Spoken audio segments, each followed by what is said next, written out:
If you're a woman who got to the next level in your career, yet every morning at 7 a.m. you open your closet and you stare at pieces that once felt professional, but now you look at them and you know very well that they don't support the successful woman you've become and what you bring to the table, you look at old black suits and navy dresses that make you feel like you're supporting meeting rather than leading them. If that sounds like you, then you need to start thinking about building a professional image that actually positions you as the credible, authoritative woman that you are today. So in this video, I'm going to walk you through exactly what that looks like and what to do. So every time you walk in a room, you're immediately seen as the one in charge. Hi, my name is Basia and I am a former celebrity stylist turned personal stylist. And for the past 15 years, I've helped executives, directors, CEOs, and entrepreneurs walk into a room and immediately look like the woman in charge. And I work with my clients inside the Dress for Impact program, as well as I work with my clients one-on-one. If you want to learn more about how we can work together, you will find more details in the description below. So let's get started. I work with women in leadership as well as successful entrepreneurs, CFOs, CEOs, SVPs, women who walk into important rooms, run meetings, negotiate million-dollar deals, and present on stages. Yet every single day when I see their closets, their wardrobes do not reflect the power they bring into those rooms. And the truth is, if you go online and you type, for example, professional wardrobe for women in leadership, you will mostly find the same looks that appear professional, but don't say anything more than this is a woman who works in an office and looks professional. But when you get to the next level in your career, you want to use your wardrobe strategically as a tool rather than treating it like a afterthought. Because the truth is, when you walk in a room and no one knows who you are yet, people will immediately create an opinion about you, who you are, where you belong, and the level that you operate at, whether you like it or not. And in order to appear credible and authoritative, you need to differentiate yourself from everybody else. And the way to do that is by defining your professional image and personal style, and then creating consistency in how you show up, whether you're dressing for a meeting, conference, or a panel. So how do you build a professional image that truly supports your title? First and foremost, I always say you have to really understand who you are and what it looks like for you to dress in a way that truly reflects your personality and your position and what you really bring to the table. And this is going to look a little bit different for everyone. Just to give you an idea, last month alone, I worked with several successful women, and aesthetically, they loved completely different things and wanted to express themselves differently and still in a way that, felt true to who they are. And just to give you an example, I'm going to show you some of their aesthetics because visually they were all very different. And I had one client who loved more edgy style. Another one was very feminine and understated. Another had more preppy, fashion-forward style and wanted to take it even more to the next level. So you can see really understanding what you love to wear and what that style looks like specifically for you is going to be the first step you want to take. So in order really to discover your style image, you have to answer a few questions. So you can grab maybe a piece of paper and write it down, maybe in your computer, write it down in your computer. First, you want to look at categories. Do you like more like classic style, romantic, preppy, corporate? That's just to name a few. If you look at all of those aesthetics, which ones do you identify with the most? You might have a mix of few of them, okay? The second thing you want to identify is prints and patterns. Which ones do you like? Write it all down.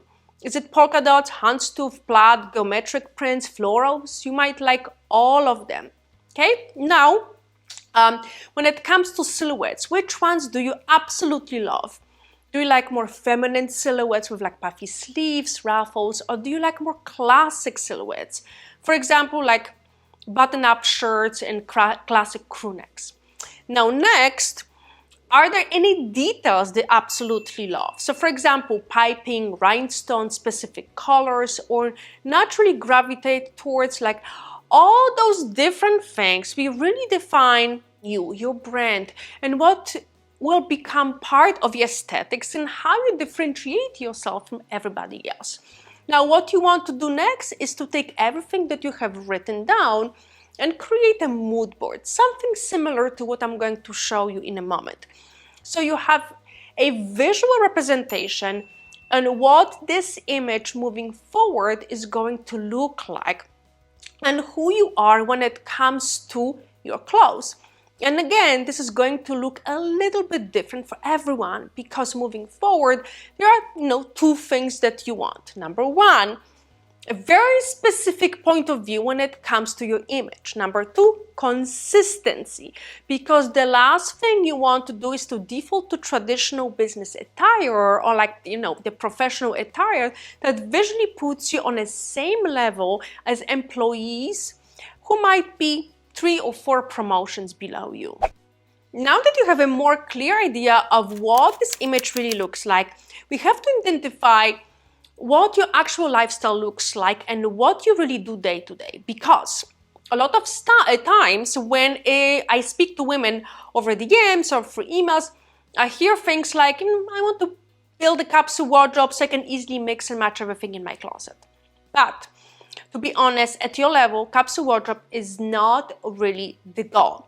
At your level, you want to build a wardrobe where when you open in the morning, not only does everything mix and match, but you also have clothes that you can actually wear for whatever you are dressing for. And unfortunately, a capsule wardrobe is not really going to do that for you. So again, think about your lifestyle. What do you really do day to day? Is it a lot of traveling? Are you going into an office every day? What rooms are you walking into? Who are you meeting with? And based on that, you have to think about how do you actually need to dress. So to give you an example, I do a lot of Zoom calls. I'm on camera a lot. I do have in-person meetings, but the majority of my work happens, through Zoom. So when I'm purchasing a piece, I'm always thinking, can I wear this on Zoom? Can I wear this to an in-person meeting? And how am I going to actually put this piece together? So really think about your lifestyle and what do you do day to day, and then think about what you actually need to include in your wardrobe so you can dress for all the things that you are doing, whether you are traveling, going, into the office, attending meetings, or going on stage. And obviously you can't do this without first editing and going through your current wardrobe and figuring out what you already have that reflects the image that you want moving forward and what's actually missing before you even think about shopping or doing a big shopping haul, which you do not want to do that just yet. So now that you have discovered your image and you have a more clear idea of your lifestyle and what you actually do day to day, now you can start thinking about what is missing from your wardrobe.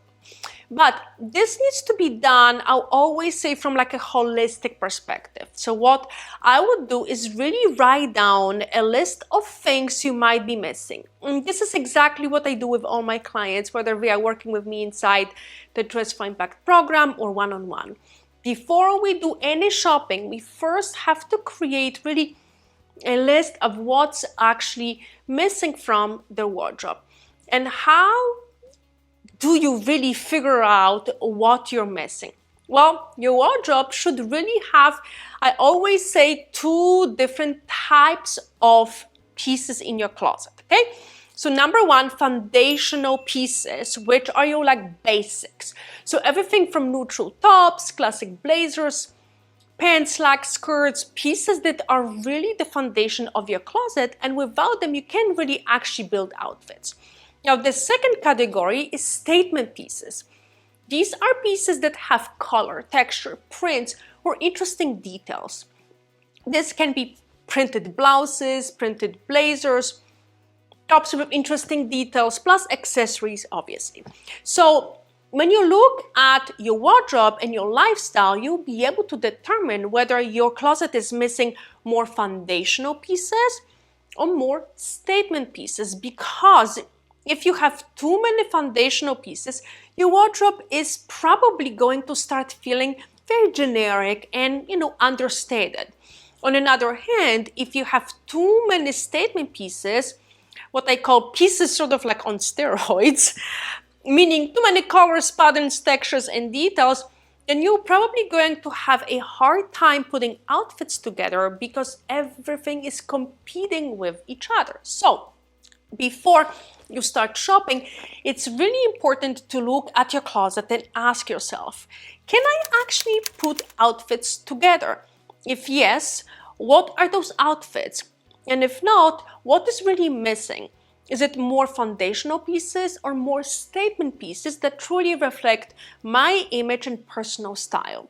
Now, the most important thing when it comes to shopping is never do everything at the last moment. And I know you might be thinking, well, Basia, I'm busy. I don't really have time to plan this. But the problem is, when you shop because you have to, because you're attending a conference or an important meeting, and you run to the store at the last minute, chances are you're going to pick pieces that will collect dust in your wardrobe and won't actually really help elevate your image in any way.